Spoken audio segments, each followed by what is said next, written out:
Hey, what is up you guys, you Pixeled here, and welcome to another speed build video on the channel. So today we are working on a minimalistic suburban home, even though I don't know if that's the title I'm gonna go for. I think that's what I'm gonna go for, because the exterior of this suburban home is actually pretty normal. It's a pretty normal suburban home, but the interior is very minimalistic.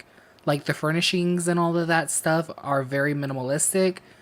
So I really don't know what to title this video because usually I title my videos like family suburban home, blue suburban home, red suburban home. I think I'm just gonna go with minimalistic suburban home, and hopefully people don't look at the thumbnail and say, how is that minimalistic? And the reason I say that is because the exterior of this build is not minimalistic at all. There's a ton of flowers, plants, and all of that stuff. The landscaping is pretty full on this build, but the interior is very minimalistic. And the funny thing is, I wasn't even gonna go for a minimalistic look. I was actually going to go for a classic suburban, but I was looking at the different colors for walls, and I landed on this really nice gray color. And, you know, when you think of like gray or white walls, you kind of think of modern homes, but this isn't really a modern home, so I just decided to go minimalistic. Also, for a really long time, I was thinking of making this suburban home orange.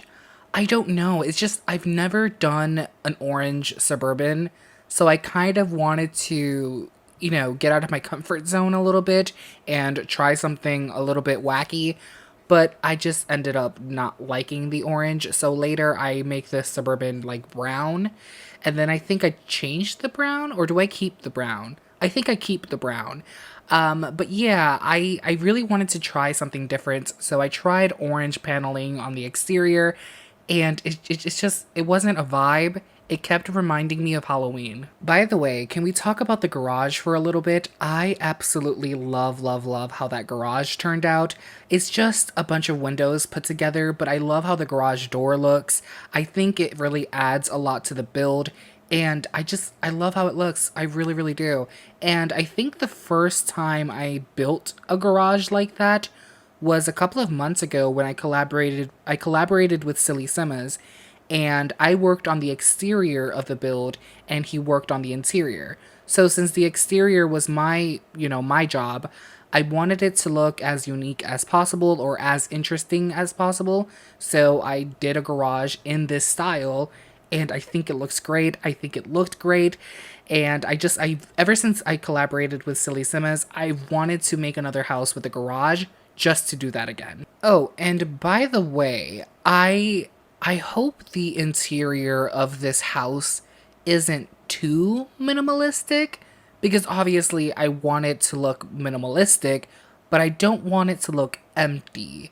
So I guess you guys should let me know what you think, because I mean, it looks very minimal, but it doesn't look empty, I don't think. I guess you guys will see in the screenshots. I don't know.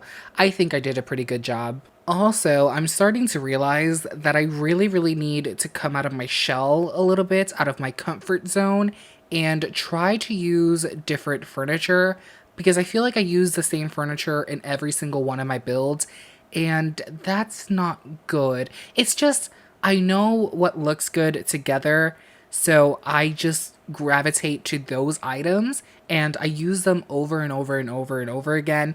And that's not good. I know I should, you know, crack out of my shell a little bit and try different things, which I actually have been doing. Recently, I built an orphanage for Copperdale, and I think that's not usually the style I build in. It's a little bit of an older build, and, you know, I came out of my comfort zone a little bit for that. And also, when the Werewolves pack came out, I was building a lot of rundown builds, and I think that's a little bit out of my comfort zone there as well. But when it comes to building suburban homes, I feel like I always use the same furniture, and that's not good because I don't want all of my builds to look the same. So I really need to start using different items from different packs.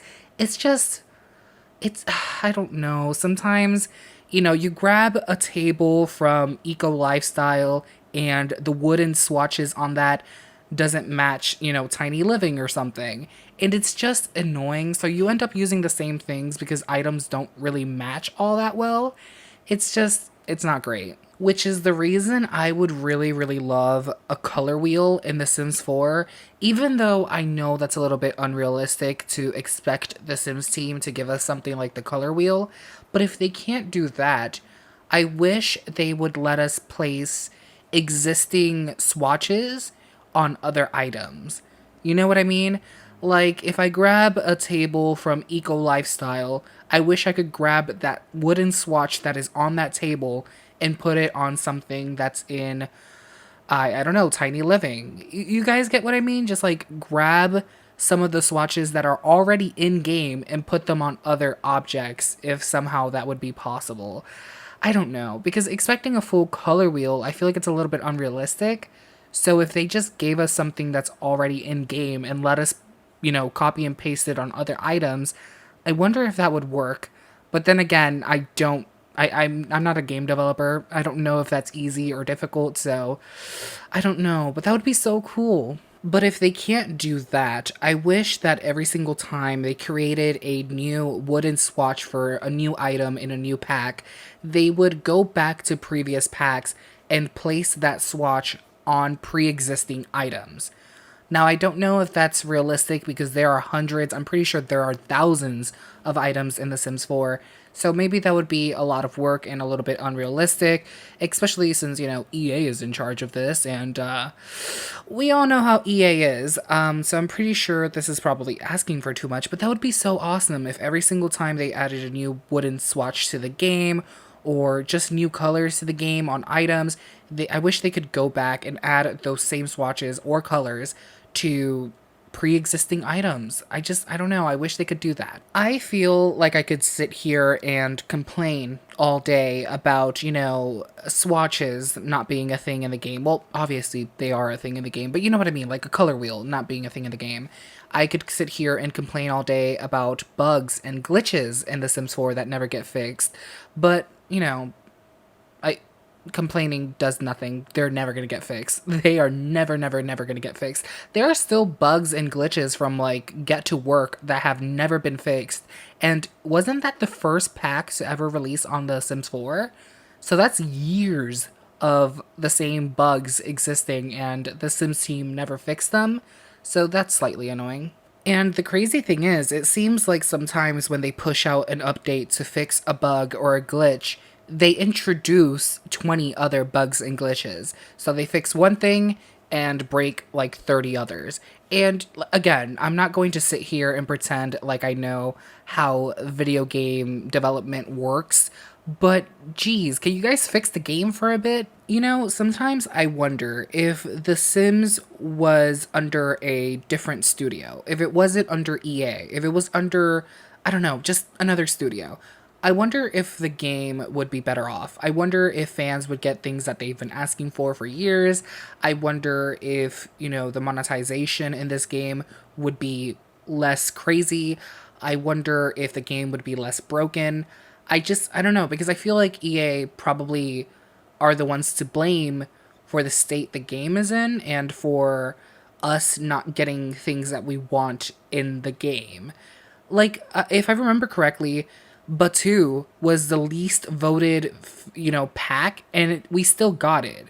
And I honestly feel like it wasn't the Sims team's fault at all. I feel like this came from above them. I feel like this was an EA decision because they're the ones that signed the contract to get the intellectual property of Star Wars to make video games. So I'm pretty sure this was a decision that came way over their heads. So even though fans of The Sims did not want a Star Wars pack, we still got it.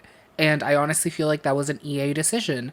So I'm wondering, like, let's say The Sims was under a different ownership. I wonder if it would be better off. I don't know.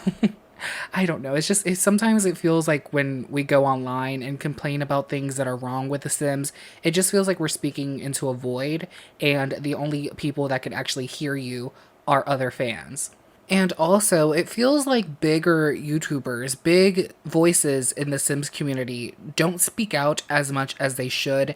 I don't know if they're scared of losing certain privileges that they get, but I wish bigger voices in the Sims community spoke out about certain things, and I know they do here and there, but I also feel like they don't do it enough.